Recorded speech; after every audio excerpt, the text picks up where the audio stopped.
40. 39. Number 1. 39. 38. 37. 36. 35. 34. 33. 32. 31. 30. 29. 28. 27. 26.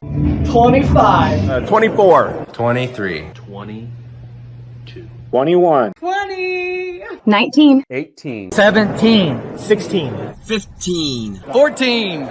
13. 12. 11. 10. 9. 8. 7. 6. 5. 4. 3.5. 3. 2. 1. Hey, Rocky, you want to see me pull a show out of my hat? Nothing up my sleeve. Presto!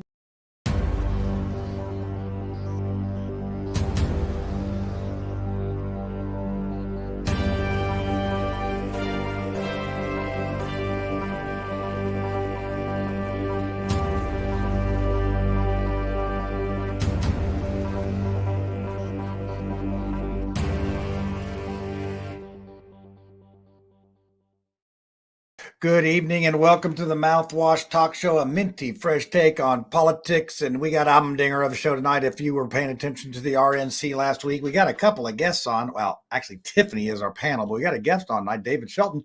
He is a repeat offender on our show. He's been here talking about voter registration and all that. He's the Knox County clerk. And I'll tell you what, he runs a tight ship down there. If I have a question about clerking, I call him. He's quite the presidential and political memorabilia collector. He's actually got a John Schmitz for president. I don't know where it is. I got one in here too somewhere from 1972. So yeah, he's a political junkie, let's say. But he was at the RNC up there in Milwaukee. Maybe he brought us back some beer because I think Milwaukee is known for their beer and cheese. Beer and cheese. That's a great combination right there. But anyway, we're going to have him on in a minute. And we're going to talk about what happened up there. We have Brad. He's going to be here trying to defend himself against the two Republicans. And then Lucy is she's making more potions. She's down there in Salem, Indiana, making potions like a good witch should. I'm like a good citizen should. So we'll have her back next week. But first, I want to say, hey, I'm working on a special. And this one's interesting. It's going to be on the Do Something Indie channel. But this is about, anybody that's followed me, is about building permits and business neighborhood services. So I've been doing some interviews, and I was supposed to be, as advertised, I was supposed to have an interview with WRTV6 today. And the reporter called me yesterday and said, guess what? Management's not going to let us do the show because, there's an election coming up. And blah, blah, blah, blah, blah. So I said, you know what? I started this network like 4 years ago, just for this very purpose. So I actually did the interviews and I'm putting that together. And I think you'll be I think it'll make you angry. I mean, we're supposed to be entertaining, but I think when you hear the stories about what some folks are going through here with what our city is doing to them, I think you'll find that it's appalling and how they pick off people one by one. So that's coming up. I don't know when I'll get that out. I have to do some more just editing and all that. And so we had, and speaking of editing, I had to do the editing for Say It Out Loud with Cassie Jackson that comes on at 7.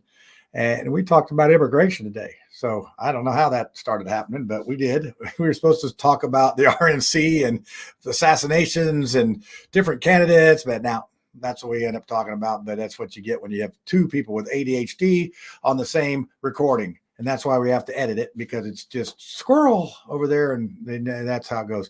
Then stock market neophytes, we have that this Friday at noon. We will have 8-ball predictions from 2 weeks. So let's see how those prevail. But let's get to the show tonight. I want to go ahead and bring David on. Let's see how he's doing tonight. David Shelton, how are you this evening? Hi, John. How are you?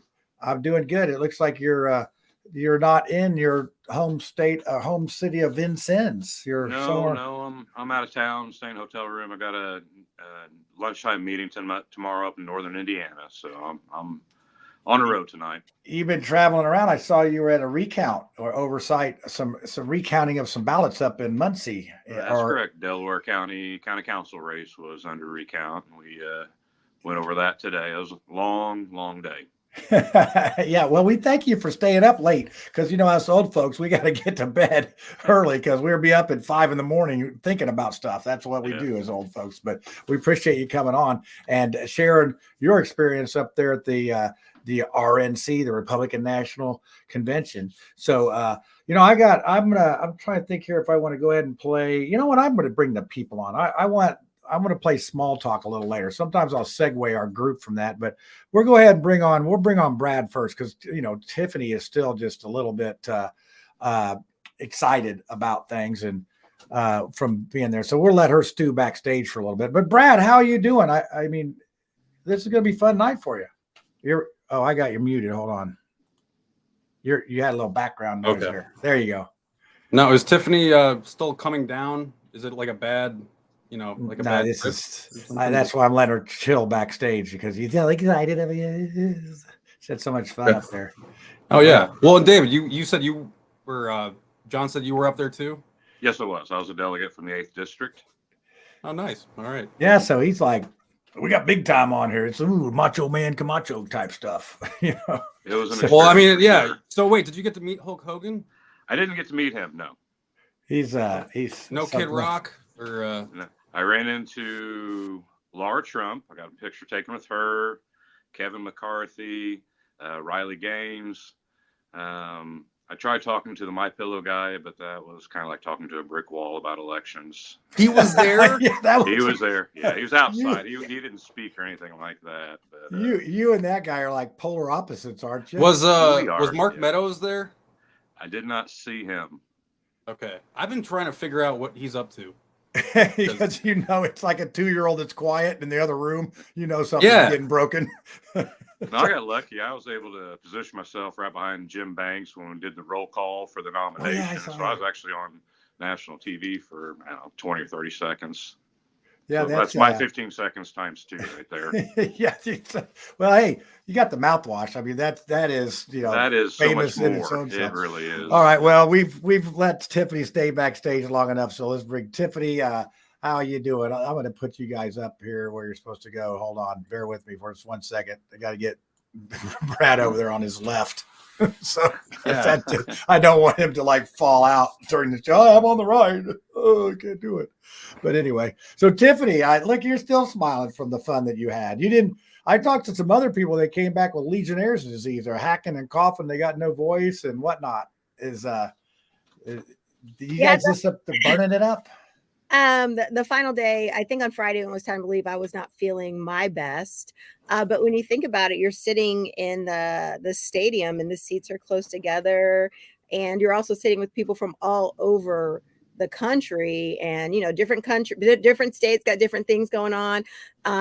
When we saw the Trump documentary, I was sitting next to this lady from Texas, and she wouldn't stop coughing, and I was getting a little nervous. It's COVID times again. As long as she was wearing gauze on her ear. Huh? That was Arizona. That was Arizona. Oh, okay. I just thought. I mean, I didn't know how many people bought into that. From his little neck. Too soon. I've got my hair over my ear to cover my bandage. So this is how we'll do this, Brad. Brad and I are going to ask. Tiffanie, you're going to be like a guest. It's like co-guest tonight. It's going to be me and Brad asking you guys questions about this thing because, honestly, I watched. I didn't watch. I'm going to confess here. I did not watch a lot of this. I've got a lot of stuff going. I know. I didn't do it. I listened to the summations that people on the radio did or whatever, but I saw the Hulk Hogan, and I stayed up for about 15 minutes of Trump's speech, and but he doesn't get really good until minute 50, really? When he's really rambling on like just about God knows what. Yeah. So what's your Brad? I'm going to ask your opinion. Why do you think because that was the longest speech at any convention ever? What is your opinion? Why did he do that? Because it seems like because he can. Okay, he can. Did you notice that? It's all about him. Again, it's not about the country. It's not about the Republican platform. It is about Trump, the person. That's why his whole name was he was standing in front of that. He wasn't standing in front of. The American flag when it came out. It was Trump. Trump is going to fix it, not the Republicans or the American people, but Trump. All right. Like, what is the plan when he is gone? Like, Tiffany's making faces at you. And so what, Tiffany, why do you think he went that long? And did you stay awake during the whole thing? So you talk, and I'm like, he's the candidate for president, and he's giving his detailed plan for how he's going to fix things. What was it supposed to say? Like Joe Smith, John Doe, Joe the plumber. I know. And one of the things that was really interesting is that when he did come out, his name was up there, and then the screen changed and it looked like he was standing in front of the White House, which I thought was perfect, because in this world, it is snippets that live, it's still shots that live. And he was giving his pitch to America about why he should be president and the things that he is going to do. And they also, I don't know if you guys were able to see the videos on TV, but they did a really good job of creating these videos to help people understand Donald Trump's history. They talked about him as a businessman in New York City in the 80s and the 90s. And you have to remember, keeping people out. They were talking about, some of his business deals, the things that he did for the city, how he was part of that culture with like Michael Jackson, Don King, Mike Tyson, how he was a player back then. And he was this business mogul, and how he has a history of getting things done when other people can't do it by cutting through bureaucracy. And, when you think about where we are now at the state of world affairs, I wouldn't put it past Trump to get Putin on the line and say like, hey, Putin, what are we doing? Can we fix this? Can you stop, please? What do we need to do? Yeah. That's one of the what can I give you? That's one of the things that Trump brings to the table, is kind of this, don't tell me about the bureaucracy. Don't tell me how you've always done it. This is what I'm going to do. And, one of the things that they reiterated at the convention was that he's a billionaire. He could be doing a lot of other things. He has beautiful grandchildren, beautiful wife, properties all over. He doesn't have to run for president, but that's what he wants to do. And I will leave that there. Yeah, that was the Democrats cutting your feed there for a second. So, David, do you have another perspective on why he went 91 minutes? Well, there's a big, you had the teleprompters on either side of them, and then you had a large, it's probably a 72-inch screen that were behind us that he could read off when he's looking straight ahead. Oh, really? And okay. So we could kind of tell when he's going off script, and we'd look over our shoulder to see what he was or not. But my perspective is a little bit different. I haven't heard anybody talk about this. The left claims that he rambled on or stuff. I felt, this is just me, I almost felt like it was an intimate conversation. He was just talking to me one-on-one. It was just almost like a private conversation between just two regular guys. That's the way I really felt there on the floor that night. Okay, yeah, that's good. Now, my take on this is that he wanted to show that he's got the stamina, because, now he's the old dude in the room with Kamala Harris doing this. So he's, but age didn't matter a week ago. That then. Yeah, I know, but he thought he was going against. So he may not know that now, I guess. Well, no, he knows it now. Does Joe know that he actually dropped out? He's been truthful. Yeah, well, I know, but you just know what I'm saying. So they drafted that letter and put his thumbprint on it. Joe doesn't know that he's not running anymore. I don't know what Joe doesn't know. Put a mirror in front of him. He noticed he never comes out in the daylight anymore. Presidents disappear all the time for 3 hours at a time during national emergencies. So my point being that he wanted to show that he can figure out what they do this. Brad, it's called Botox treatments. Yeah, did you see Matt Gaetz? Oh my God, the Joker. No, and who said? David, did you say you saw Kevin McCarthy? I did. I saw. Please, did you ask him about that? I didn't ask him about that. No, but he was so smooth on that, and I wanted to buy the guy behind Gaetz who told him that quit being an asshole. Like that was the he was like, it doesn't matter who I am, quit being one. I'm like, yeah. If I could go back to David's point about, Trump talking for 92 minutes, one of the things that you have to love about President Trump is that he's going to tell you what he's going to do. And I think that that's an important thing for candidates, to give you insight into what their goals are, what they're going to do, what they're going to try to do, and how they're going to do it. So you know who you're voting for and what you're going to get. So, if he's going to end things between the Ukraine and Russia, you know what he's going to do. If he's going to cut this off, if he's going to fix that, he has already told you exactly what he wants to do and how he's going to get there. And whatever level of office people are running for. You have to love candidates that don't leave you guessing about their convictions and their plans and their vision for the role that they're about to enter. Yeah, and he did go on, but I would say that if he could take a play out of Biden's playbook, it would be go to the basement. Less is more right now. We already know what it is. With David, what David said too about it being like kind of a conversation in print, like in intimate. I kind of get that feeling just because you guys were there for how many days at that point? Fourth or fifth day, yeah. Yeah, and I mean, like, and you guys had built up just probably like you guys were all cheering for the same thing a lot from what I watched on TV. Yeah, we went nuts. And so he came out and sat in his little booth. Starting was it Monday, the first night, first full night. And we were just dying to hear him talk. I mean, it just kept on building up and building up. I look at this as one of those things where if you like Trump, you find all the good stuff. And if you hate Trump, you dig out the bad stuff. I mean, it doesn't matter what. The guy could cure cancer and some people would still want to, wish he got assassinated. And the guy could go out, like some people say, shoot somebody in the middle of Manhattan and get away with it. I think it's to that point where if you either love the guy or you hate it. You can't. Were you guys satisfied with his account of the assassination? I mean, it's his account of being an assassination attempt. I mean, like, what am I going to say, sir? Point of order. I don't agree. What I mean, well, Tiffany, anytime anybody tells a story, you have follow-up questions. You have context questions that you might want to ask. So one of the things is that what you guys saw on Thursday night, which was 92 minutes.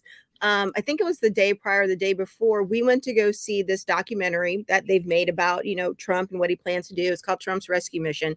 And I have the videos of it on Facebook. Some of it's live. And then the first two videos I did from my phone.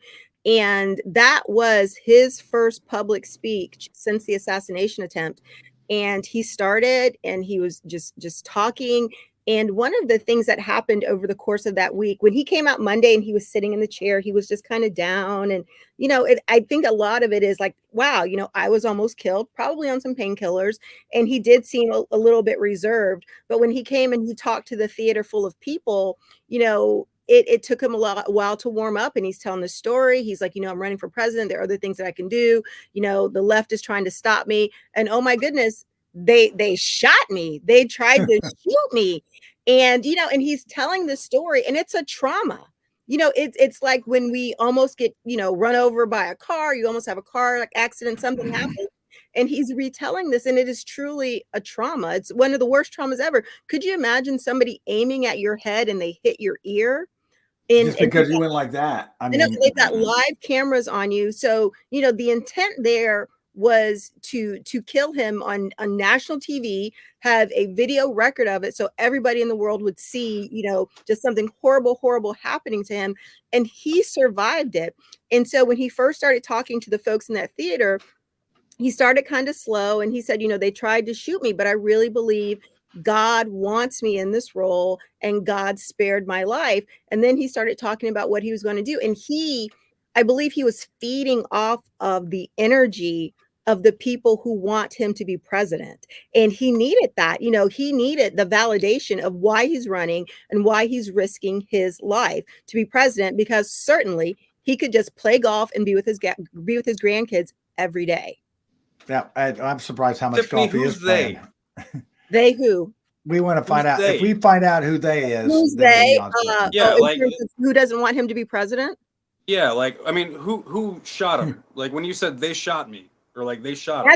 That's a quote. That's a quote. And they shot. I know from him. So and how is that bridging any kind of, how is that unifying the nation? Or what was it last week when right after he got shot was cooling the temperature or bringing the temperature down? How is that bringing any kind of temperature down at all when you're just saying they don't want me to be president? So it's like assuming that anybody who doesn't want him to be president wanted him to be shot, which is not accurate whatsoever, or it should not be accurate.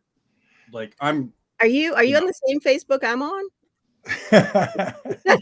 Oh yeah, but I'm also on Twitter. In that place, oh my god, if I didn't get the woke mind virus already, I might get it now because Elon Musk. Elon Musk is that's Have good. you All read right, so that, TS? Oh my God. let's reel this thing back in. We got let's get the Yeah, give audience him in here a little $1 bit million on to this thing. Trump, John. Are you gonna go see Kamala tomorrow, Brad? So this is we're going to play some small talk here, and this is what our audience thinks. Leave Mark Small in the can. But sorry, he gets a voice just like everybody else does, which generally gets me in trouble to let other people have voices that that maybe some others don't agree with. So let's see what the Mark Small's got here. No, he does not have laryngitis. Who's that? Mark? Well, he was not at the convention. So here you go. Let's see what he's got to say this week. I'm sure it's something enlightening. I'm Mark Small. This is Small Talk. Last few days in the political world have been very, very eventful. President Biden stated that he will not be seeking re-election or the nomination of his party for re-election of President of the United States. He's endorsed his Vice President, Kamala Harris, who seems to have the overwhelming support of everyone in the party. There were ruminations from the Speaker of the House that if the nominee was swapped out, that would go to court. Guess what? There's no nominee yet. So that determination has not been made. Now, I don't like some of the case law that's been handed down in this over the years. Bryan versus Brown was one where they said corporations, in other words, political parties have a right to choose a candidate they wish. But you know what? This Supreme Court isn't constrained by the Constitution or prior decisions of anything. They'll do what they damn well please. If they're not bought and paid for, they're leased, those 6 justices. That aside, what's an issue here now is who's going to lead this country and whether they're going to be a dictator that destroys our democracy or somebody who really tries to maintain what we've had for the last almost 250 years. That being said, the last time we had tumultuous conventions that I recall was 1968. That was determined to be a police riot. Every night after school, I'm sitting at home watching the convention, and people were being beaten in the street. People were being beaten in Lincoln Park. There were tear gas things thrown all over the place. People were trying to stop the war in Vietnam. The transcript of that case is something like 30,000 pages long. I read it, the whole thing. It was an advantage of being on staff at the law school library. But the point was, people stopped our military involvement in Vietnam. And what people are trying to do now is stop a dictatorship from taking over in this country. And that's why they're doing what they are at the Democratic National Convention. It's called democracy. Peace. Yeah. Ironically, the convention for the Democrats is in Chicago again. So you just can't make it up. And I forgot to tell Mark that, you know what, Trump's already been in office for 4 years and it's democracy still here. So I don't, it's like, either okay. he's slipping or I'm slipping, because I agreed with him for maybe about the first 10% of his little segment there, and then he just went off the rails again. Yeah, that's you'll get that. You'll get that. So it is his perspective, and he had a lawsuit against Trump when he won in 2016 about Russian collusion and all this other things that were going on. So he's got some history with our friend Donald Trump. So, but I loved it. That was a good one. Yeah, you did. I'm sad he didn't work in the law school library and that he didn't put other things in his brain. Well, like that's the thing. Like I was really ready for Mark to rail about Republicans and how they never publish their bylaws and stuff, or how we can't have access to them because of how everybody's attacking. I had a copy of it on every chair at the convention. Oh, well, I just mean, because everybody's complaining about Biden or how Biden stepping down is illegal, or I'm not complaining about that, so don't say everybody. No. Okay, so like I would like to bring that up then. Just to What did you say, David? I'm so sorry. I said it may be illegal or may be issued in 3 states, but not in Indiana. Our presidential and state level candidates are not certified until September 10th. We had a primary election. It's not really an election, it's a nomination process. in which whoever receives the most votes, the district delegates are bound to vote for them at their national convention. You know, as you said, as he said, the Democrats still haven't had their national convention. After the national convention, all major parties and the Libertarians have until noon on September 10th to file an IEC 21 form with the state election division, and then they will be certified and appear on our ballot in the fall. So, you know, even though Biden was on the ballot in the primary and won the most votes, he is not officially the nominee here in Indiana. Yeah. Well, I can say this. I did not get one primary vote, and I'm running for the U.S. House of Representatives. So I'm in the same, well, not the same. Well, maybe I am. Who knows? Nobody's seen Biden for a couple of days. Maybe. Wait, but David, that was the best answer again. Like, that, you were the perfect guest for that question. Man, you nailed that. That was. Well, there's something to be said about having an elections expert on the show. Well, and that's the that was thing good. that, that's the thing about that's impressed me with David since I met him. He takes his job seriously. He does his due diligence. He does his homework. He knows the rules, and he doesn't let them get away with crap. Well, I mean, like John and Tiffany are Facebook friends. I mean, I stirred it up big time Sunday before I actually dropped the truth on them. You know, I went on and on about how they're being disenfranchised, and if they want a special election in Knox County, it probably costs at least $40,000. It wouldn't be a freebie. You'd have to start saving your nickels and dimes. And I stirred it up for about 20 or 30 minutes before I actually did the truthful post there. But you got to get clicks. You got to get the right information out. I mean, I consider that gamemanship, but I want everybody to have the correct information, no matter what letter you have behind your name. Yeah, and that's my policy of helping people, and we have to put the hat on that we wear. And when I say that, so our art center is a 501c3, and when we had our grand opening 5 or 6 years ago now, that we had political people that wanted to speak. And well, at the time was Chuck Jones was he was running for the township trustee. And it's like, I could not let him speak, even though he ended up robbing our township when he got elected. I still let him speak. And we had Samantha Bee. I don't know if you know that show. Samantha Bee used about half of the footage was from our art center when he was there. So it not only did he get that coverage, but he got national coverage because of his foul mouth and gin rummy playing. Everybody thought he was just a regular Joe, and it helped him win his election. So, but as a nonprofit art center hat on, we have to be apolitical, and sometimes that's tough to do, and sometimes it doesn't help you. And I think that people know by now that I'm not. I mean, I'm a Republican, but you know what? I'm going to give you a fair shake. So, that, and that's what I think about David too. I think David, it doesn't matter. It doesn't matter what these folks are. We're going to have a fair and honest election and all that. So I'm going to ask you a question since you opened up that box about election stuff. What about the voter ID thing? I don't think that really even affects us, because that seems to be one of the things going around. I actually saw a Democrat meme of, hey, make sure you ask the Trump voters if their ID is good. So, I mean, to me, we already have that in Indiana and several other states. To me, it's a no-brainer. I mean, you have to have an ID if you want to return something at Walmart, for crying out loud. That should check. And in the state of Indiana on election day, you can go to the BMV and you can get a free state-issued ID.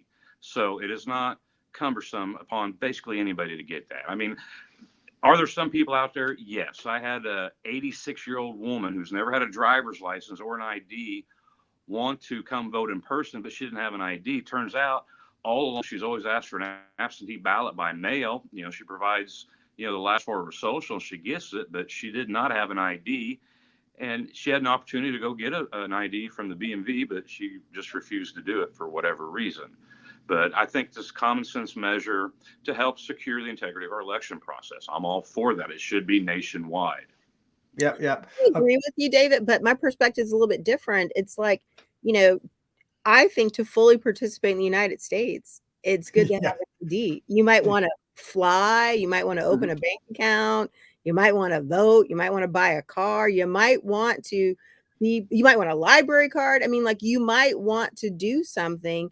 And when you choose not to have a government issue ID, you're saying, I don't want to fully participate, and you're disenfranchising yourself. I mean, right. Why would it's a little more difficult for the ladies, especially if they're married once, twice, or or 7 or 8 times like I've seen in my Well, they can courthouse, you get know, they but can get up to 5 last names on there. I've asked, and I have. well, the thing is, That's like, good to the know. real ID, you have to document everything from birth to your current name, including every marriage and every divorce.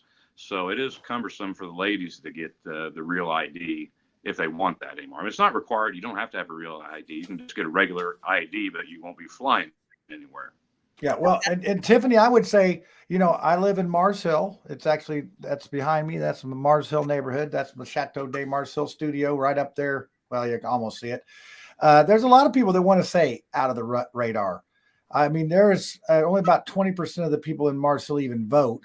And when I ask them about voting, they said, I don't want to do jury duty, or I don't want them to know where I am. I just want to go to my work, come home, and no, hey, it's, you'd be surprised how many people are that way. Put my teeth in the glass. Well, you know, I got them right here somewhere. People will still want that imagination of living off the grid, and like, but in the city still somehow. You got one of these, you are not off a grid. Yeah, like you are in the grid. But yeah. Hey, you know, we still got some dirt floors here in Mars Hill. So, you know, as some people like to hillbilly elegy. There's a lot of appellations. I called it, John. By the way, yeah, you did call it. We got to replay that. I mean, Brad's right once every year, whether we want him to be. John, I've been counting. I've been right about a lot. Man. I know, yeah. I just got a hard time, and I'm not happy about it because they're mostly like just terrifying. So here we got to get the audience in here. So we got Beyond Former. This is Let's Go Brandon. He's got another podcast, and hey, thanks for watching tonight, Brandon. He wants to see some opinions about Micah Beckwith. So hey, I have a question, David, about the IDs, because Robert Evans said, do just have them get IDs. Stop making excuses for laziness. So if we had a mobile BMV, I mean, would it be possible to take that capability to different communities, you know, more rural communities in Indiana? I don't think you'd be able to do that with the equipment involved at the BMV, but you could do some like what you do with the Get Out Vote initiative, where you go around and pick up people and take them to the polls. You could pick up people and take them to the BMV on election day. So, you know, I'm a firm believer every problem has a solution. All right, I like that. Would you be okay with like government funds going to that then? I'm just curious because like I know that Diego Morales, he didn't he send out like a memo to federal agencies to tell them to stop doing something? Well, we have certain entities in the state of Indiana that's allowed to registered voters right now. So your family services, you know, if you're getting food stamps, if you probably won't like this, but if you apply for a gun permit at your local police office, you can register to vote there. Okay with it. These are authorized service centers for voter registration, just like the BMV is. What he was contesting is, you know, Zuckerberg type efforts to do voter registration. You know, it needs to be an improved system in Indiana because it causes problems in the registration process itself. It causes double the amount of work. Same thing with both parties. They'll send out blank applications, you know, just mail them out willy-nilly to regular voters. Every single clerk election administrator in the state of Indiana hates it because it doubles the work. I mean, it's so easy right now to request an absentee ballot. You just have to go to indianavoters.com. It imports your electronic signature from BMV information. It assigns a unique barcode to you. But when I get these in the mail from the Republican Party, Democrat Party, I have to manually enter in all this information. I have to generate an application to the SVRS, Statewide Voter Registration System, and then I have to cut off the top of the page of what I generated and attach it to the original application with the wet signature on there. It's a big pain. Nobody likes it. It confuses people because you see these election enthusiast groups going around saying, oh, we have affidavits from 50 people who say they got a ballot in the mail. They didn't get a ballot in the mail. They got an application. Not a one of them can produce any evidence of receiving a ballot. They're just delusional. And I don't. Thank you. If you've been involved, yeah, that was great. Brad's right twice in the. Hey, David, let me do something for you. Can you go out and come back in the link, because sometimes you're on and we're really losing your feed here. So can you just like go all the way out and come back in, and I'll bring you back on. Right, because it's sometimes that just happens. I don't know what happens, but it happens. So yeah, go ahead and do that. There we go. All right. Yeah. So, that's one of the things I want to ask about nursing homes, ballot harvesting. And that's one of the things that I've heard that happens here in Marion County where. But what's the difference between ballot harvesting or like doing a drive around to get people to the polls? I don't. They still, well, that's not ballot. That's taking somebody to the polls. Ballot harvesting is where you go into, let's just say you go into a nursing home and then you get everybody to do an absentee ballot. And then you tell them, hey, vote for so-and-so. And they all put that down and mysteriously. Well, but they still have that choice to not do that, right? Like, yeah, right. So anyway, that's. Can you put up but then I mean, shouldn't somebody ethical then be there to do that? Like, yes, there should be. But say that you're a Democrat or a Republican or doesn't mean that we're not ethical, John. Like, look at the. No, I said all two. I didn't say just you, but since you were but I mean, like, maybe it is just you. So let's see. I have a friend who is running on the west side, I think in Avon, sometimes in these very, very small places where I think you can lose by about 40 votes. And that's usually one trip to a nursing home. Ballot harvesting can be a significant problem for people. Yeah. And when we say harvesting, that is when you're the only person in front of these people and you get them together and you say, hey, we're going to give extra pudding if you come to this meeting, whatever. And then we're going to do that. So we got David back. Let's see if his feed's any better. Hey. Hello. That's not much better. At least he's not pixelated. He's staying at a Holiday Inn Express or something there. I mean, I try to go outside, but I'm just wearing a suit and jacket. I'm not wearing any pants or shoes right now, so I can't really get up and That's all right. Then they'll know you're a star and they'll want your autograph. So, but I think save that for my OnlyFans account. It's I did not want. You kicked off the ballot according to some newspapers in Central Indiana. We respect entrepreneurs. We respect entrepreneurs. Yeah, exactly. Free market. I got a voting. Have at it. I got a voting question about poll workers. So is it really a big problem to get poll workers, David? It is. It's gotten easier for me since I went to the vote center system, but we're required to appoint anybody nominated by a party chair to be a poll worker. And let me tell you, we get some real stinkers. Now, I don't have a real great relationship with my party chairs. One of them's okay to deal with. The other one, hit or miss.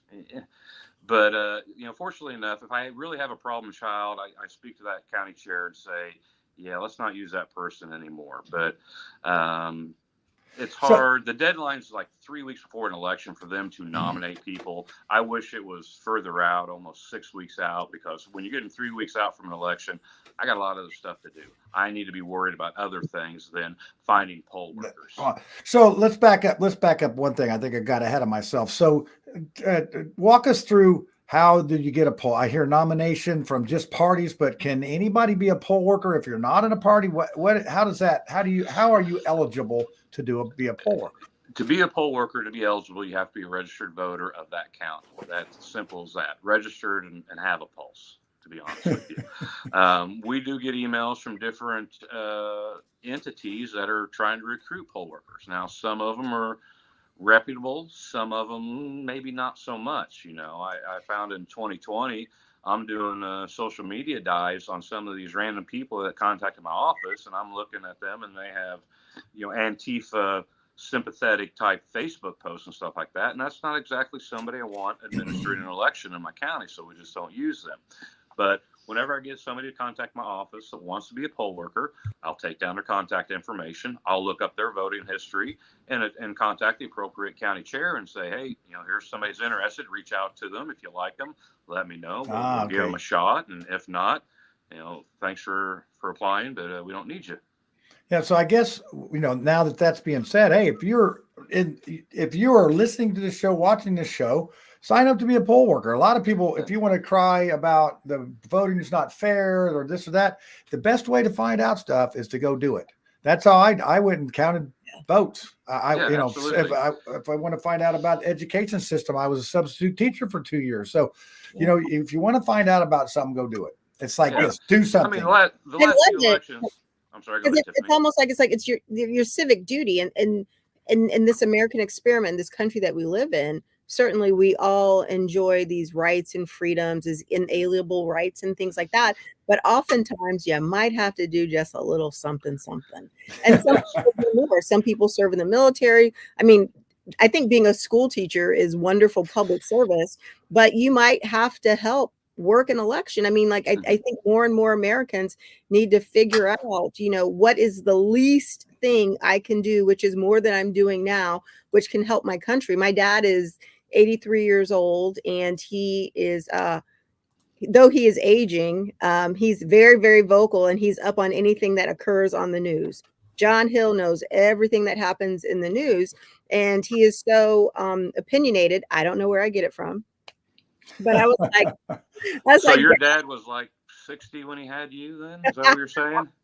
No, I'm 51. So, but my dad I was like, Dad, you need to go. You should go work an early voting location and do that. He's like, I hear that it pays $100 a day or something like that. I was like, Dad, that's the reason to do it.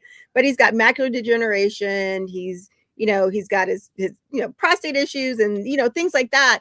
But I loved that in his community of older people, he knew that it was a paid position. And for some people, if that is the reason to do it, go do it, participate, help, do something. It is better to be, in the game or on the sidelines at the game. It is better to participate than to do nothing. There are a lot of people who choose to do absolutely nothing other than, get in the, be that Monday morning quarterback. Yeah, it's a very long day, 14-hour day. And I've basically doubled the salary since I took office. My poll workers make between $200 and $250 for the day. Try to make at least more than you'd make, flipping burgers at some burger joint. But still, we have a hard time getting it. And I'm still having trouble finding enough Democrats to work the polls, after that deadline. Don't put this on the Democrats.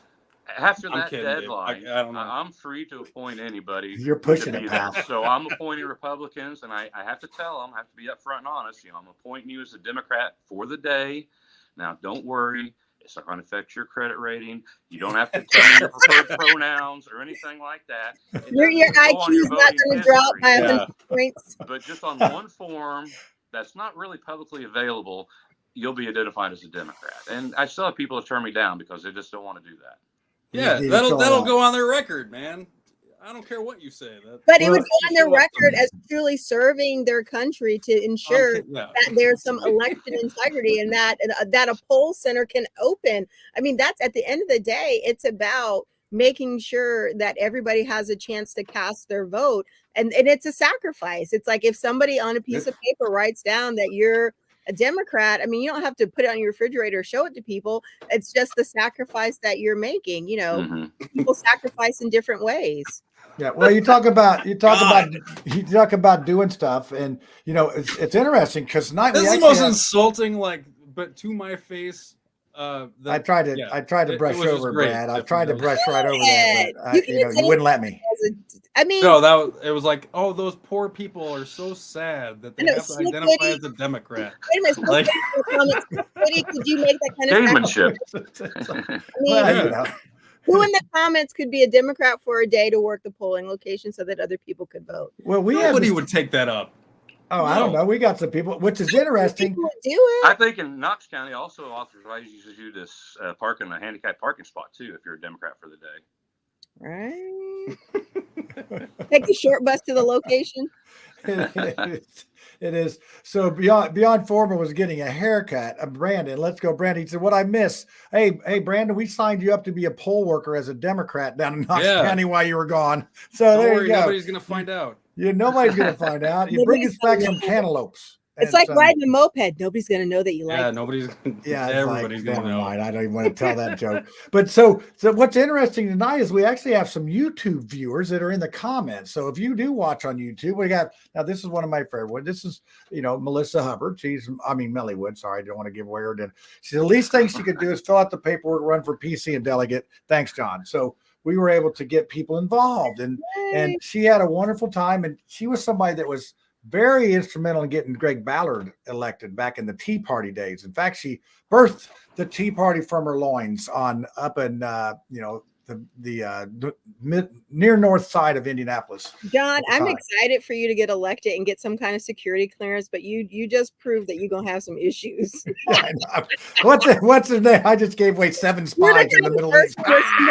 You're the person where somebody's giving one of those anonymous interviews and they're sitting in the dark room and you switch like, what's going on? Yeah, who is this? Sorry. Yeah. Well, when I do stock market neophyte show, I'm supposed to put Johnny the Bull on there because we don't, and Gary is Scary Slim Trader, so we're not supposed to give away our den. And I've left my name up 7 times so far already. It's just whatever. But so I think I need to be Johnny the Bear as bad as I'm a trader. So security clearance, here you come. Yeah, that's good. Well, and can I bring these documents home with me? Like, yeah, I can't wait to get elected and be an insider trader. They all can. That's another thing that they do. It'd be an insider trader. No, I will sell all my stocks. I will not be a Nancy Pelosi. I promise. On this, actually, there's an actual program, an app that follows Pelosi's trades on, and there's some other ones. So you're supposed to invest in what you're supposed to do, what she does, right? Yeah. Well, you don't think she's giving her money to somebody else to put on bets? This is just like a gambler. Her husband does. Yeah, like what? Why do you guys think that just by? Well, let's see. So I'm going to use NVIDIA as an example, Brad, because NVIDIA had a very large government contract that who would have known about that before it went public? Let's see. Anybody in Congress would have known about that. So guess what? You go out and you tell your husband, hey, well, we got to go buy some NVIDIA. It's only at like $20. Now it's at $900. How much money do you think they made? At least, a lot. 700 or like $820. Yeah.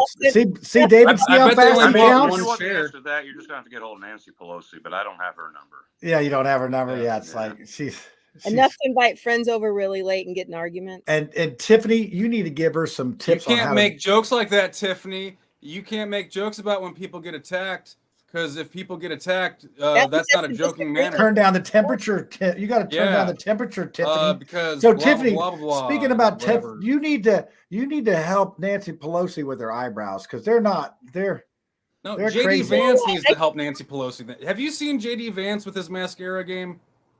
No, I have not seen it. Look at him in several different pictures. All of them will look different, like degrees of mascara. Ooh. Oh, really? Yeah, they're photoshopped. It's like I'm wearing mascara. No. No, I did not know. You know what I love about Brad? Brad, how do you feel about JD Vance? Oh, I hate him. Really? More than Micah? No. You really don't get a shot. But Micah doesn't flip-flop. JD, like, watching him go from like talking crap about Trump to, just sucking the teat. Yeah. It's a little cringy to watch. You look a little like JD Vance. You could be like a look-alike bodyguard. I need to lose a lot of weight then, is what I need to do. Actually, what they say, Tony Kennett looked like a skinny JD Vance. So, hey, David, you've dodged this question before. Dodged it? Yeah, well, it got brushed over. You didn't dodge it. Dodge is probably a strong word. But I'm waiting for him to mention Beckwith. He wants to know because you were a voting delegate at the at the thing. I like Micah. Met with him several times. He actually answers the call when I picks up the phone when I call him sometimes. I mean, what else is there to say? That whole state convention, there were a lot of delegates that showed up to that state convention undecided. Yeah. And they based everything solely on the floor show. Micah had excitement. Unfortunately, Julie didn't. She didn't have anybody on stage with her. There were no supporters, cheering for her very much, in my opinion. Yeah, and she couldn't fill the extra 3. She had extra 3 minutes, and she couldn't fill them up. The energy leaving the room the longer she spoke there. But I've had Micah down to events in Knox County 2 or 3 times. I'm gonna have him down again into September for another event. So no, yeah, I really like Micah. You've actually killed Brad Swinski. He's done. Did he? Yeah, so he can't. You talked about Trump and Tiffany's, gushing thing, and now, he's back. Lazarus, it's good to have you back. Yep, I've been dancing on my grave. I went to. He had an event with the election enthusiasts there a couple of years ago, and I went there. Thought I'd sneak in the door and just sit in the back and just listen to him, I ran right into Micah, and I ran right into the leader of that group, that Mama the Bear gal. Oh yeah. And they ended up basically introducing me to the crowd. Well, I intended just to sit there and not say anything. And then they gave me like 2 or 3 other shout outs during their presentation. And then when it was all over, I had so many people run up to me, ask me questions, and their guest speaker just standing there by himself, and he was just kind of sulking out the door. And I was there for an extra hour after the event was over. Yeah, that's well, I'm sorry. I got a correction. I love it when I mess up the show. Brandon was talking about the small talk because Mark did have a 4-week or a 5-week string going of mentioning Micah Beckwith, and now that has been broken. So there was no Micah Beckwith mentioned. I think Trump clouded his vision. So I don't know. So Micah's off the hook with Mark for at least 1 week. So that was what he was referring to. So anyway, but I wanted to hear your opinion on that anyway. So but to your point, I think, Micah shows that, if you know the rules and if you do the hard work, just like Robert's saying right in the comments, if you could put that up there, Micah did the work and he got the results that he wanted. And he exploited a loophole. He exploited the crap out of it. It's the only time it's ever been done. And honestly, haven't we all been talking? No, it was done in the delegates has never been done before. Do you know that? It handed out a whole lot. Tiffanie, every single article that was written about it was like, yeah, in this strange case of somebody running for lieutenant governor, it was all. It'd been done previously, maybe 12 or 16 years ago? Yeah, it was Goldsmith. Goldsmith said, let the delegates pick. And how did that go? But again, he did do the work. I'm not knocking that. Michael worked. And so really, that's the really thing. hard. That's the thing about politics. He earned that. Politics is about relationships. Micah met the little guy. He was out there. He talked to people. Diego was out there. He talked to people. He made people feel important. And people want to vote for people that they know, people that they've had an interaction with. That's why candidates knock on doors. Voters, delegates, people don't want to cast votes for people they don't know, they've never heard of. Tomato. Like there's a large distance between them. But it's relationships. Don't be mad at Micah because he found out the rule and worked the system. Don't hate the player. But Tiffanie, I feel like it's nobody should be able to get to the number 2 spot in the state by exploiting a law. By playing by the rules. The one-armed potato man. Yeah, but the rules, how old are those rules? Are just it's not Micah's fault. Rules are for peasants. I get that it's not Micah's fault, but Micah's taking advantage of it. Micah saw that he could have a clear gain with really minimal long-term work. Did you see some of the campaign materials Micah put out? And what did Mike Braun say? I know Micah. I support him running for lieutenant governor. I've worked with him before. Blah blah blah. Yeah. No, I mean, Tiffanie, it's going to get a whole lot worse. Like again, I don't think this is last until November. It's going to work. All right, let's hear David. I want to hear his perspective on this whole deal. Well, I'm just curious of the Democrat lieutenant governor candidate, Gooden. Is he actually campaigning, or is he still on the apology tour? I mean, his announcement, he had to apologize for being pro-life, apologize for being pro-Second Amendment. Is he actually campaigning, or is he still apologizing? Like that's the thing. Like, I don't. For Democrats, I don't think we care. Like our minds are all set on Jennifer. So you're saying the Democrats don't stand for anything? Is that what you're saying? I don't understand. No. I feel that in the long run, like I'm not going to give him a hard time for coming around on an issue that I agree with where he is now. So, well, and this is one of the things. I think that we should. The convention was so fun at the state level. I think we should run all. We shouldn't even have a primary to pick these people. Let's just do it all at the convention. I mean. It's because then whoever has the brightest lights and the best show would win, right, John? Like, well, no, but that's how it works in the primary. I mean, it's our primary races become the races, either Democrat or Republican. You look at the governor's race. Tiffanie was talking about the energy of and both and David, they were talking about the energy of Micah's presentation, and I've seen Micah speak. He brings that energy. I know he had. I mean, we're not talking about he didn't have any pyrotechnics. He didn't have backup. Not yet. He did Tiffanie, not I mark my words. He did You wait till he meets Hulk Hogan. Using He did pyrotechnics. not have a DJ. There was nobody going wooka wooka wooka. There was none of that. Like you're marking down ideas. We're just along for the ride, David. We're just watching this. I like sparklers, you know. His lovely wife introduced him. Micah had supporters on stage with him, and Micah spoke from his heart. 3 minutes too long, but he was just out there. He was honest. And they let him go. And then the other side was the opposite of everything that Micah And did. now she has to come up with 3 more minutes. Like, why? Yeah, well, Why is hey, she fast this is with surprising. A preacher went long, additional- huh? Because That's Micah went surprising. Yeah, Or well, because, like, look, But Randy had our new chair for the state. He was gracious enough to give her an extra 3 minutes. yeah. Well, did you see him? Whenever the speakers get done, they get closer and closer to him. They just like start close and close it in. Yes. So I mean, they don't have a time clock going for us. You go from start to finish. At least in 2022, you had 8 minutes. Your intro music, everything you had to say, 8 minutes. Oh my God, you guys have intro music? Well, you can. I did. I walked out to Metallica. Was it excellent? Tread on me. I just wonder if like the founding fathers would have had like the marching band and like the drummer boy, Oh my God, Washington crossing the Delaware. Jesus. The flag. Yeah, but not when he's You just gave Tiffany a good idea when she runs for governor. Set the stage. I'm gonna stop. I need a boat. I need a flag. I need a drum right at the back. Let's do this. We're gonna go down to the canal and elect them. Should we get back to the convention talk here? Yeah, what convention? Was there one? I don't remember the convention. Talk about high points, low points. Okay, I'm taking this.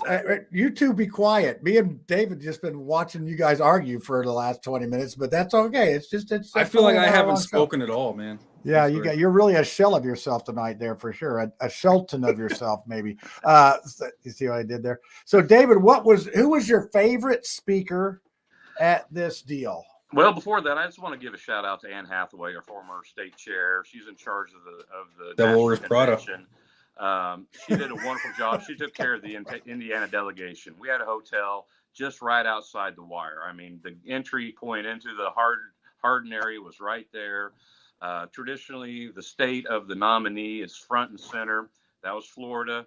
We were the next state in line. Yeah, right there. we got some press. She did a wonderful time. We had great swag. I mean, it was just a wonderful experience. I mean, it started out kind of low for me. I had somebody that I thought was a friend of mine confuse me for a bellhop. There. Tiffany. But at least I didn't try to tip you. I mean. No, but they should have though, right? Yeah, really. I'm wearing jeans, a t-shirt, and a ball cap, and she didn't know who I was. But he came and he was helping me get my bag out of the car. I was like, oh my gosh, thank you so much for helping me. He's like, Tiffany, it's me. I was like, oh, okay. But I will say that post-COVID, I do think I have a little face blindness. So okay. And then, the other part, of course, the Trump speech when he finally spoke, that was a high point. But I'm a Gen X guy, so every Gen X person in that room just reverted back to their preteen age when Hulk Hogan came out there. That was just awesome. That was awesome. It it was awesome. It really was. I mean, this is a tearaway suit. Yeah, it was. Honestly, that was the only one I watched was that one, and then I don't even know who was on after him, but I had to go do something, and I came back. I want to catch this speech, and I'm like just wiped out. Yeah.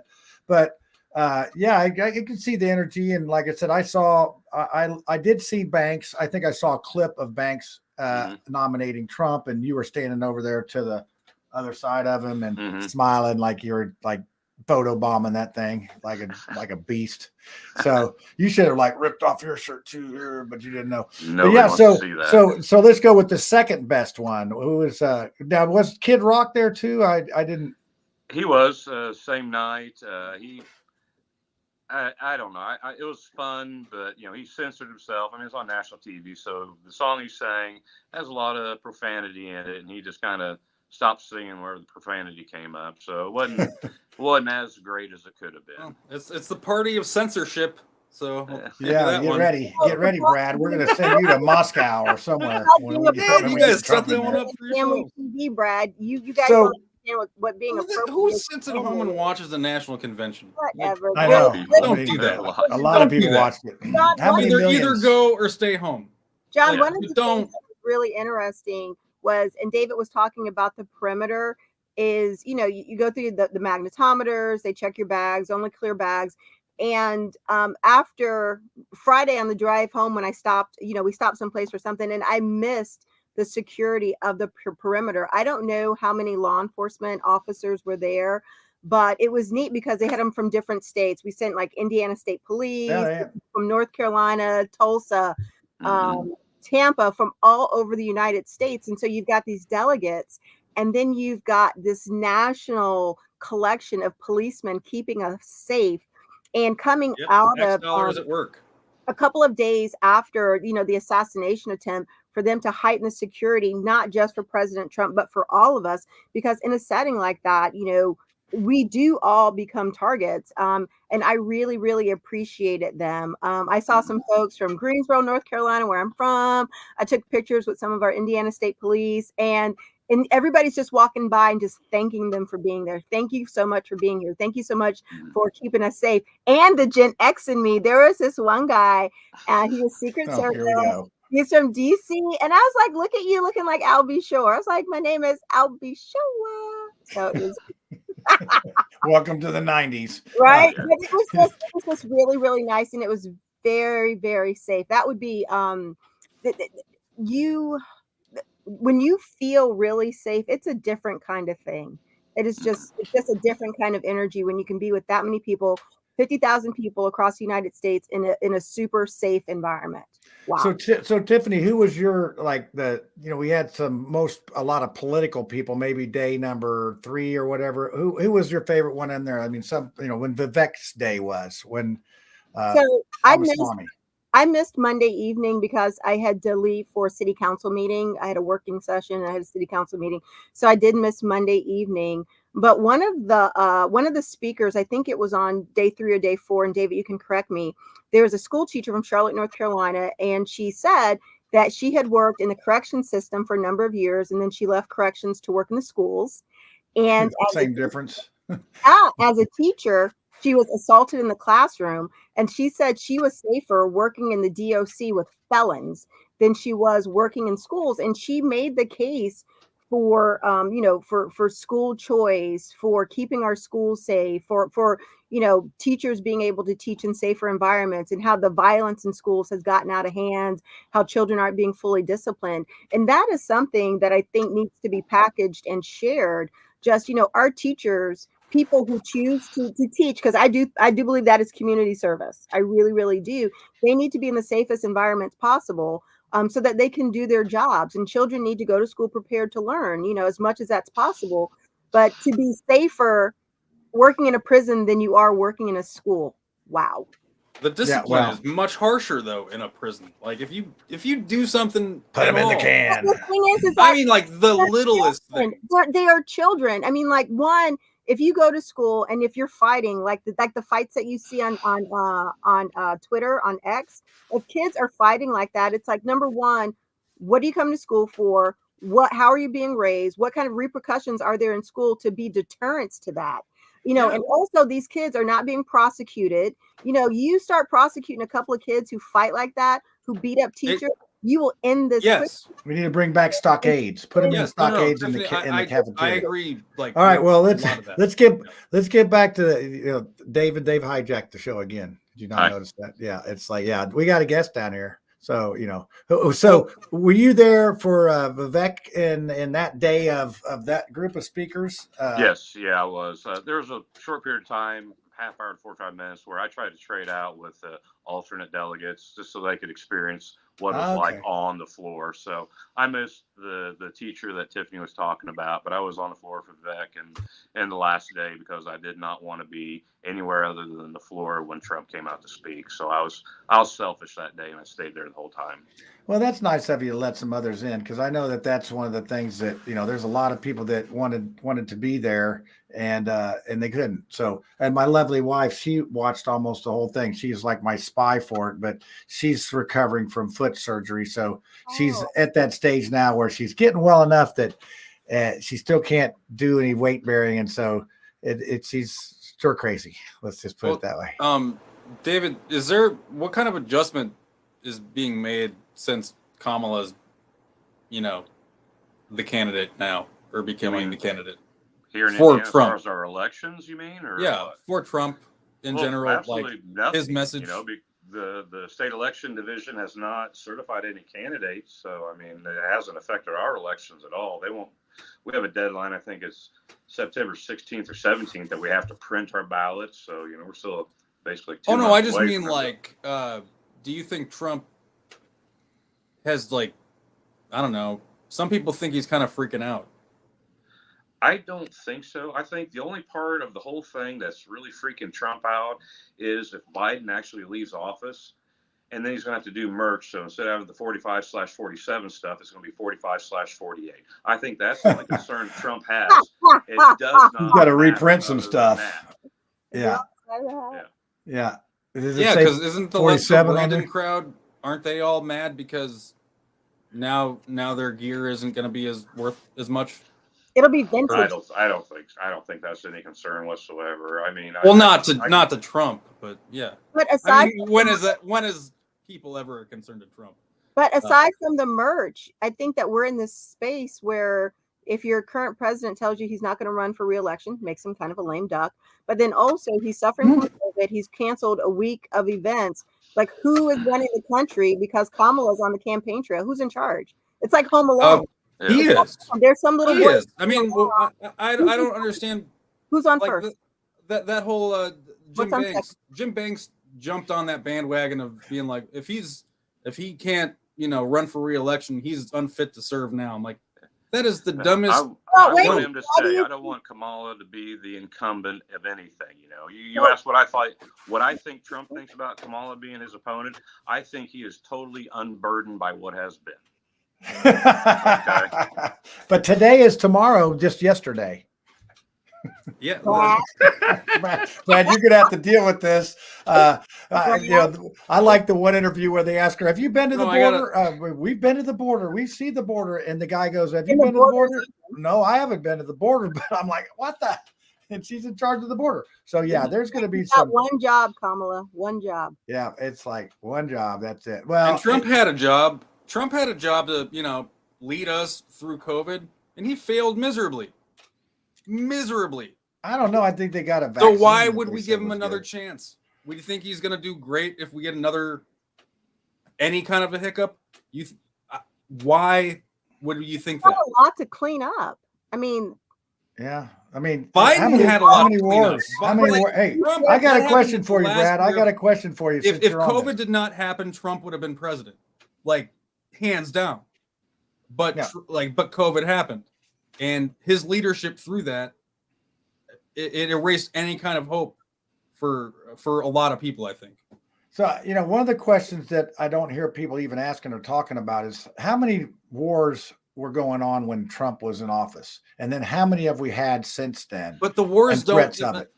What do you mean they don't mean anything? I mean, it's like the COVID and the inflation. It's all intertwined, and it is. We are still reeling from it, and it all sucks. We all did the best we could through COVID. Yeah, I don't think T-shirt. It all sucks. Yeah. So honestly, is there any other motto for right now? I mean, yeah, it's like dumpster fire. but David, let's see what I'm going to ask. We're going to wind this thing up because I think we've covered all the bases on it. But we got the DNC coming up. It starts. When does it start? Does it start tomorrow? No, it doesn't start till August sometime up in Chicago. Yeah. So, okay. But I'm going up to Milwaukee next week. What are you going to do up there? Is there a concert? Yeah, that's when Fish starts playing. Is it on Tuesday? Are we going to miss you, or are you? You're going to miss me on. Yeah, I'm going to be gone next Tuesday and the following Tuesday. So you're asking for time. Oh, next Tuesday. We're going to miss Brad for 2 weeks. No wonder you're talking so much tonight. Oh, You can got to we get all just the take words. Oh, yeah. I can try to find you a Democrat for a day if you want me to. Yeah, no. But I was gonna go do peeps on the streets. I want to go up to because I'm gonna be at concerts, and then I'm gonna go to a Cardinals game in St. Louis, and I think I might go to a Brewers game when I'm in Milwaukee too. So All right. Well, we'll who's gonna be watching the library and all the porn and all the shelves and everything? I mean, when you get back, there's gonna be porn all over themselves. Yeah, that takes care of itself. Okay, good. Don't Micah, you worry about the porn. I'll get a hold of Micah and he'll come watch the shelves for you. I'll get a hold of Micah and he'll watch the shelves. We want Dana Black. We want Dana. Okay, we'll get Dana. Dana, yeah. So next week we have Robbie Slaughter coming on, and you're probably thinking, who the heck is Robbie Slaughter? Does anybody know who he is? Does anybody? You know who Robbie is? You should, Tiffany. Yeah.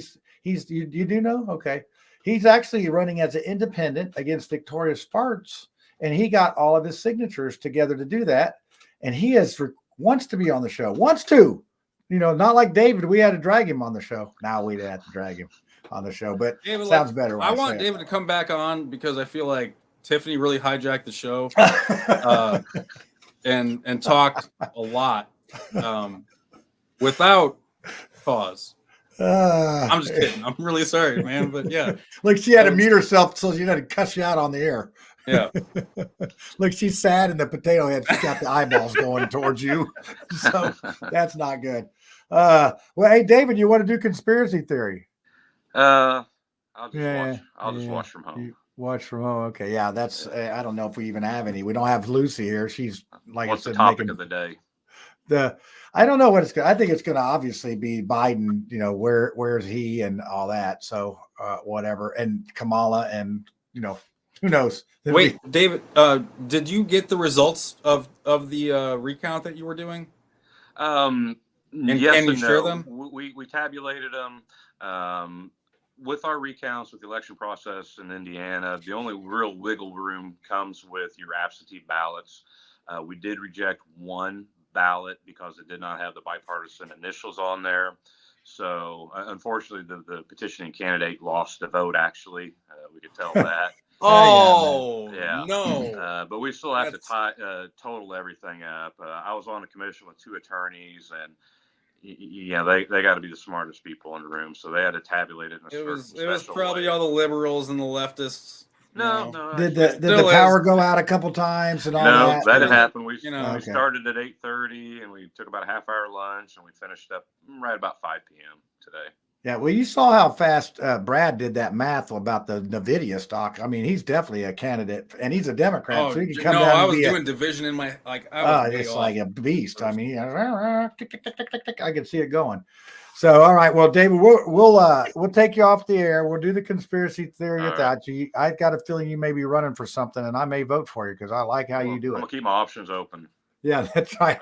Yeah, we already did last week. I put my teeth in and the tinfoil hat on just so the Democrats could have a hate commercial for me. So I play right along with them. So all right, Brad, Tiffany, good seeing you guys. Good seeing you. Yes. Yeah. All right. Well, let's great go talking to you, man. Let's go ahead and play that wonderful tinfoil hat thing here so the Democrats have another way to do it. And we'll be back in a minute. Hey, y'all, it's time for the conspiracy theory, so you better get your tinfoil hat out and let's see what's going on this week. All right, there you go. That was, look, Tiffany's got the same hat on she had, so that's the same conspiracy. So, look, what are you looking around for? You got Bigfoot under the desk or something there? What do you got going on? The only thing I have is like my little hat, my little green hat. That's all. Okay, that's for the turtle. Who's that for? The potato head hat. Okay, yeah, that doesn't look like it fits on the potato head. Sorry. It does. See? Oh, wow, it does. He's just so objects are larger than they appear. So that's the first time I've ever heard that one. That's a conspiracy in itself. So let's start with Brad, since he's all feisty tonight. What do you have? Yeah, I mean, like, I just want everyone to appreciate the moments in U.S. history that we're at. Like, Trump was, there was an assassination attempt on him last week, and like already it's like past news kind of. It's just very strange that everything is moving this fast. So I don't think we've ever seen anything like it, and slowing down is always a good option. That said, let's get to some, conspiracies. Well, the Bible talks about the end of times being speeding up. So, hey, that can be your conspiracy. You're just doing the book of Revelations. That's what it is. Well, let's hope it's an accident. Yeah, it's you think about how much stuff's happened in the last 100 years. Yeah, it's all just been moving, all real fast. So, yeah, just thinking about in the 70s when we didn't even have really computers. The computers were huge, monstrous things, and now this phone is more powerful than those giant computers we had in the 70s. And when I signed up for college, we actually had to poke the little batch processing card and put them in and stick them in the machine to register for our classes. So we, and that's just been 45 or so years ago. So you look how fast things are rapidly moving. But again, my conspiracy is just going to be the downer story of the day. There was a 12-year-old in Memphis, Tennessee that killed her 8-year-old cousin at their grandma's house apparently it was over a fight over an iPhone. Man, that's a symptom of a problem of addiction to this. Well, but that was my quick psychological evaluation. It is not. But I mean, there's a lot to be said, I think, too. Like, you got to look at, okay, what are they seeing as kids that they think that little gadget is worth killing your sibling. But we see it every day here in Indianapolis. We had a guy that actually made it the TikTok rounds of the guy going up to the car with a gun and the guy just shooting him dead right there on the street on the south side. Yeah. And then we had but John, in that situation, who's at fault? Well, they said it was self-defense because the guy had a gun, and that's what the guy walking up. The guy walking up because he was beating on the thing and he had the gun and all that. So the guy was justified. I don't know how you can justify. It didn't look like he was going to shoot him, but what the heck, man? And it looked like just because somebody cut somebody off, it's like, you're best to do 10 and 2 and don't take your hand off the horn. What about the woman who called the cops in Illinois? They released the body cam footage of that. It was she was killed in her home. I can't remember the name of it now, but the body cam footage was released. She was going to throw she was apparently joking about throwing a pot of boiling water towards an officer. You got to watch it. I'm not saying anything. So she didn't have a gun or anything. They shot her. She didn't have a gun. They shot her, one of the officer opened fire on her, shot her in the head and killed her. And then she called the police because there was for a disturbance around her home. She called the police. And then, but why was she threatening them with boiling water though? But even the way she said it, she says, so she makes a joke about baptizing you in the name of Jesus, or she says something like that. And then the officer responds, "You better not throw that at me." And then I don't know what, just things are set. It is escalated very quickly. Very quickly, and he shoots her. And, so yeah, John, I don't know. It's crazy times. Whatever my motto was before about that. Yeah, that's true. It all sucks. It's like that. We need to get Ozzy Osbourne Crazy Train, because that's what it seems like. A Crazy Train derailed. We need to get a new version of that. So Tiffany, do you have any, did you have any Bigfoot sightings up there at the convention? No sightings, not at all. But I did read something. No, not at all. But it was just far more. There was just way too much going on just to take it all in, and it wasn't that kind of trip for me. There was a lot of walking, a lot of events. Oh, there's your kitty cat, Brad. Yeah. And then in addition to what you guys saw on TV, there were also lots of seminars and get-togethers. I went to an event for veterans. I went to the National Federation of Republican Women's Luncheon. I went to a get-together for the Association of Black Mayors. So there were lots of different events that were going on and catering to different groups. So there was that opportunity. So I really love that. But kind of getting back to what Brad was talking about and what I was talking about with this sense of security within the perimeter and all of law enforcement and, like-minded people. And you're talking about like, it's not an addiction to the phone. It's in both cases that you guys talked about, it is, the inability to have conflict resolution. Oh yeah, it is. It is. And when people talk about defunding the police, when you defund the police and they don't have enough money, they don't get the training, they don't get the resources that they need.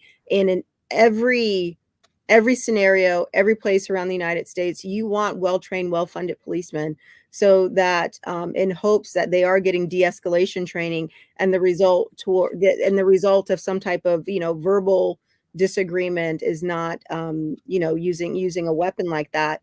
But defunding the police is probably one of the biggest conspiracies ever. If people think that that's going to bring peace and harmony and anything good. No, it does. We've seen that does not work. So, Tiffanie, I mean, if you're really, looking for some Bigfoots or whatever, you can go down and work at the mayor's office. I think they had a little scandal going on. They're using the female staff as a Tinder account. So, like 10 years. I think the best thing for me politically is that my personal life and my private life do not cross. Cross. Well, yeah. And I think that has really served me well. And I like it like You're gonna that. stick to that. And then I think Robert Maliki told me that I need to look for Littlefoots. So yeah. What size foot does Robert have? I'm thinking maybe 8.5 or something. Maybe, I don't know. But that's I think that in every level, especially as we get into this general election, that conflict resolution, being able to have civil conversation, remembering that we're all Americans, and focusing on the bigger picture. And then it is a shift in the mind because, during municipal elections, we talk about how, your local elections are the most important. Those are the things that touch you every day, but also getting people to understand how there are national issues that affect you just as much. Everybody needs to vote. Everybody needs to, I don't care who you vote for, just get out there and vote. And if you don't know who to vote for, vote Republican. If you don't vote, Brad's going to that's ballot harvesting. Yeah, we're ballot harvesting. That's voting. I got a John Deere combine to harvest the ballots. I have a joke. I have a joke. Oh, you do? Okay. Please do tell. I'm going to mess it up. Why do people like chicken? I don't know. Why do people like chicken? Because. Hey, what do you carry a chicken in?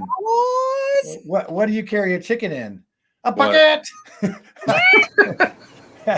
So, this is we've come to an all-time low here on the show. Bucket, because Lisa had a Chicha. So okay, my conspiracy, so we can get the heck out of here. My conspiracy is about the president thing. Over the weekend, everybody was talking about Biden not being alive. He's unalive anymore. So my conspiracy is that they really knew that Joe Biden was sick and ill and everything else, and they just want to run the clock out. So whoever takes over for him, they wouldn't be vetted for very long. They wouldn't have to run a long campaign, and nobody would know what they were. Be like sort of like Nancy Pelosi. We can't pass this bill. When we pass the bill, we can find out what's in it. It's sort of like that deal. So, but they didn't know that it was going to get him because honestly, you look at all the presidents, you look at Barack Obama or maybe George Bush, you look at when they started and they had 8 years of this, they literally turned gray and old, and it is a grind. Even though Biden has 50 years of it, the pressure, think about it. The presidency hits different than being a representative or a senator. There's a lot. I don't care if you like them, love them, hate them, don't like them. It's still hard. Are you saying that the presidency aged Biden? There wasn't much. No, it almost killed him. Yeah. Is what I'm saying. It almost killed him. Yeah. So it was. It just kept. And and if they were giving him enhancing, let's see, stimulants or whatever, the problem with that is when you come back down, you're worse than when you started. So that aggregate of that can really start hitting. Are you guys just ignoring the list that came out of the prescriptions that were issued when Trump was in office?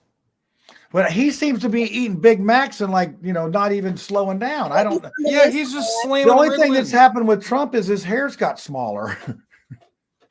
That true story. I mean, you look at his hair. You look at. We need Dr. Stock on. Yeah, he can tell us what was up. But yeah, you look at George Bush is a great example. I mean, he really aged, and Barack, Barack, we're about the same age, I think, maybe exactly. And I was thinking when he was president, at my age, I'm like, man, it's still not old enough to do it right.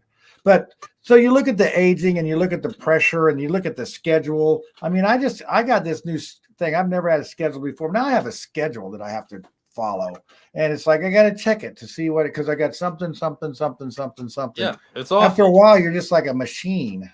And are you taking IVs at night and pills? When you have no, COVID, I actually rode 20 miles tonight.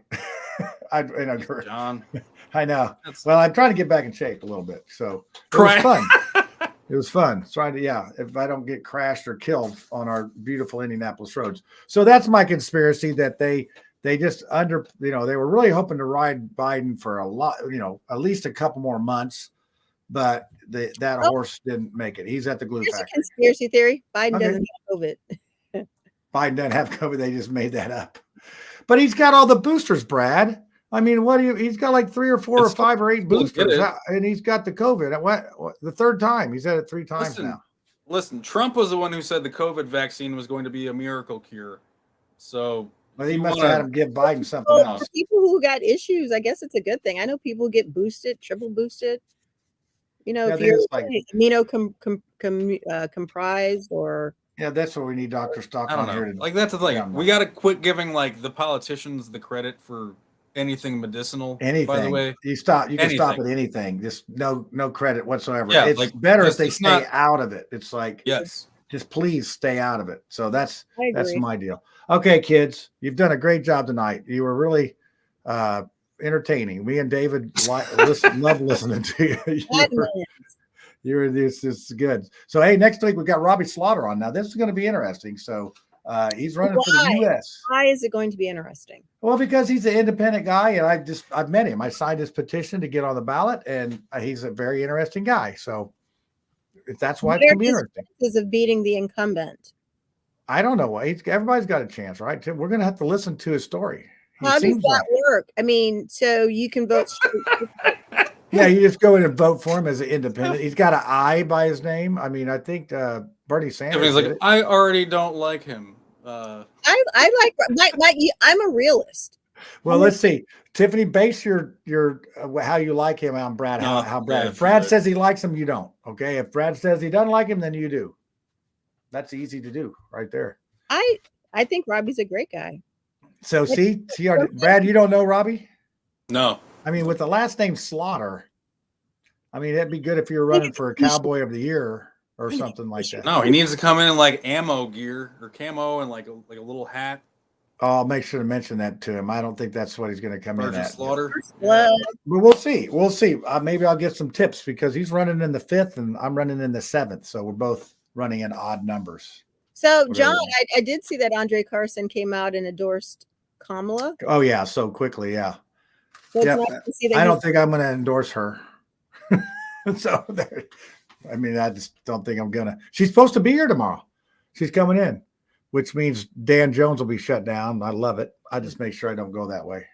Because whenever Pence came in town, I live right by the airport. So the Dan Jones would get all shut down and you were, tough out of luck.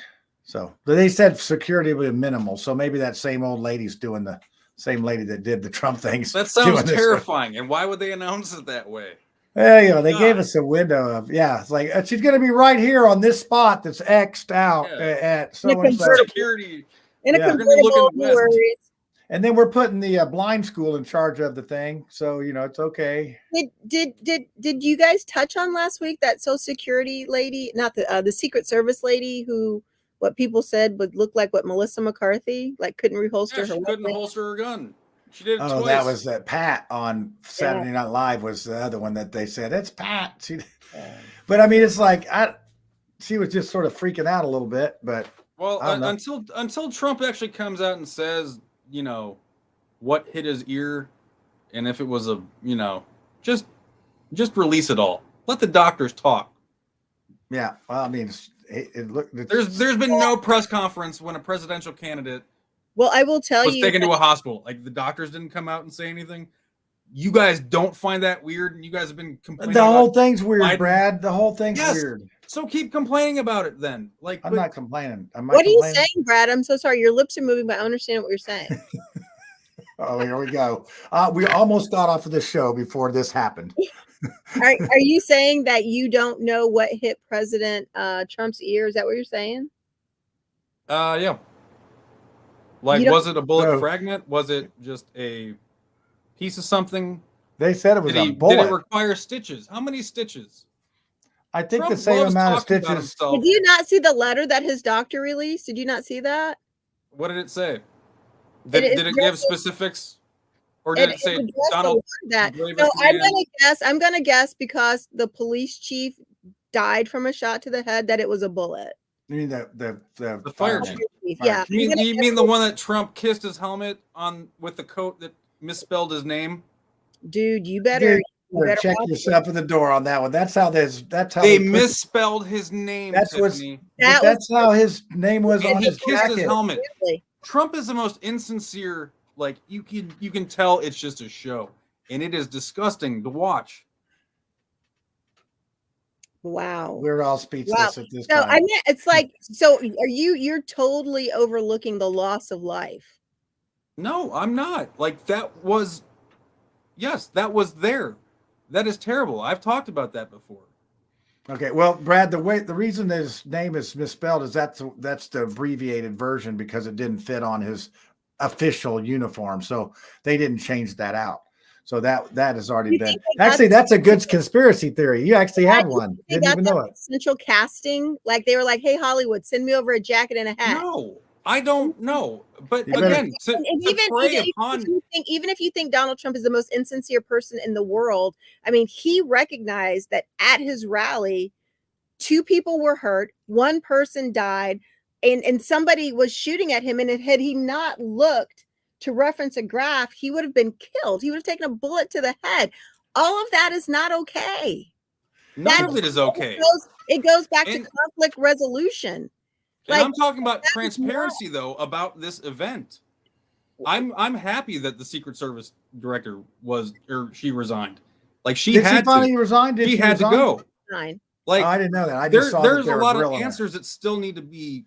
So did you see? found. Did you all see? Since we're talking about conspiracy, there was a prophet that said that God will take this leader by the ear, and this was before Trump was ever president. Like 10 years ago, he will take our leader by the ear. I just think that's sort of odd because you think about it, getting shot in the ear. Does that mean, hey, the message is you need to listen more? I don't know if there's some significance in that fact. Cause think about it. That is like so close to being dead, to being not alive. Yes. I mean, it's not like, I thought at first, honestly, I said, cause he's such a showman and all that. I thought, oh, this is a stage thing. But then when you start reading, I know, I mean, I'm sure that a lot of people take it to the chest with your bulletproof vest on. Showmen don't take it to the head.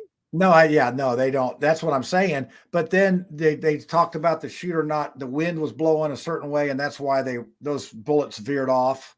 And there was a 20-year-old kid that was involved, and it wasn't like it was a Navy SEAL trained sniper, and it just was sort of a weird thing. And I think that the fact that he was even there. I mean, there's just too many questions that are unanswered, Brad. I just think there's too many. John. And that's what I'm trying to say is that we are 2 weeks out and we still don't have answers to this. Man, I listened to some of those clips of them grilling that poor lady. I mean, she deserves what she gets. What else what else could they do?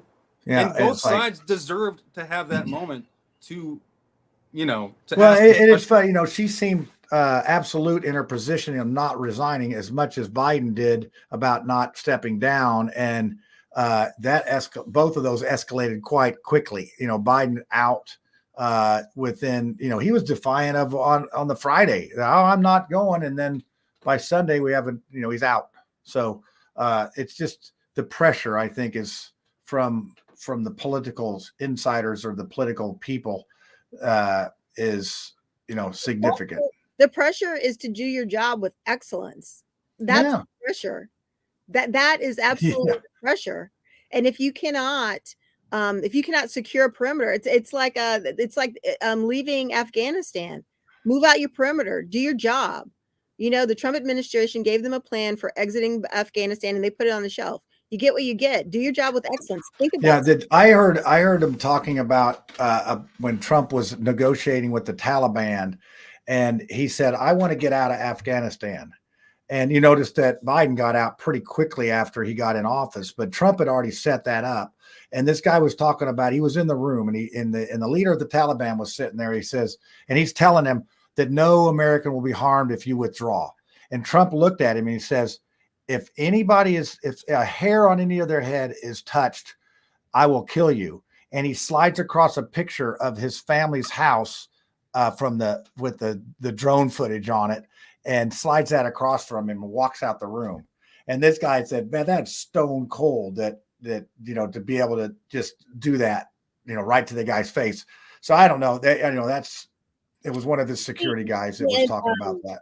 When I was in the ILF, we went and we had time with General Kellogg, and he was, I don't know, 4-star general. And they had drafted a plan to evacuate Afghanistan, to withdraw the American withdrawal from Afghanistan. They had a plan. They had everything that needed to happen, the steps when it needed to happen, and how the Taliban and the president of Afghanistan needed to sit down, come to terms, and understand how they were going to work things out. And they had drafted a plan, given it to the Biden administration, where they put it on the shelf, and then they went ahead and said, we're leaving on this date. And all of the milestones that needed to happen before you could have a peaceful exchange of leadership did not happen. So everything that happened, that our servicemen and women who were killed, everything that happened, people hanging on the airplane. Remember people hanging on the airplane trying to get out of there. It looked like leaving Vietnam a little bit. All of that happened could have been avoided. Sometimes you don't do things on X date. You do things when the time is right. Right. Well, it's like make hay when the sun shines. And that's old farmer's term. And if you ever put up wet hay, that's a problem. Yeah. You could burn down your barn. That was one of the things. One of the nights at the convention, they did have Gold Star families come out, and they talked about the botched withdrawal from Afghanistan and the impact, and how President Biden is standing there on the flight line when they're bringing the caskets out, and he's looking at his watch, and how he never addressed the families. He never said the names of the 13 service members who were killed. And at the end of the day, me as a veteran, that's really important to me, because you join the military to protect and defend the Constitution of the United States, and you train and you go to war, and you look to your comrades and you say, hey, we might die today, and you're like, okay, and you go and do your job. But the idea that somebody's going to do some stupid bullshit that's going to cause the loss of life because they're doing things, they don't know what's going on, they don't have a plan, they don't understand about perimeters, they're not doing basic military shit, and you get people killed, that is wrong. That's a freaking crime. You're starting to sound like one of the lieutenants or the generals out on the field there with the language and whatnot. So I get it. That's the thing, is that you understand when you go into the military that you could possibly die. Right. But the thing is that it's not because people are doing things ridiculous. Nobody wants to be a casualty of carelessness.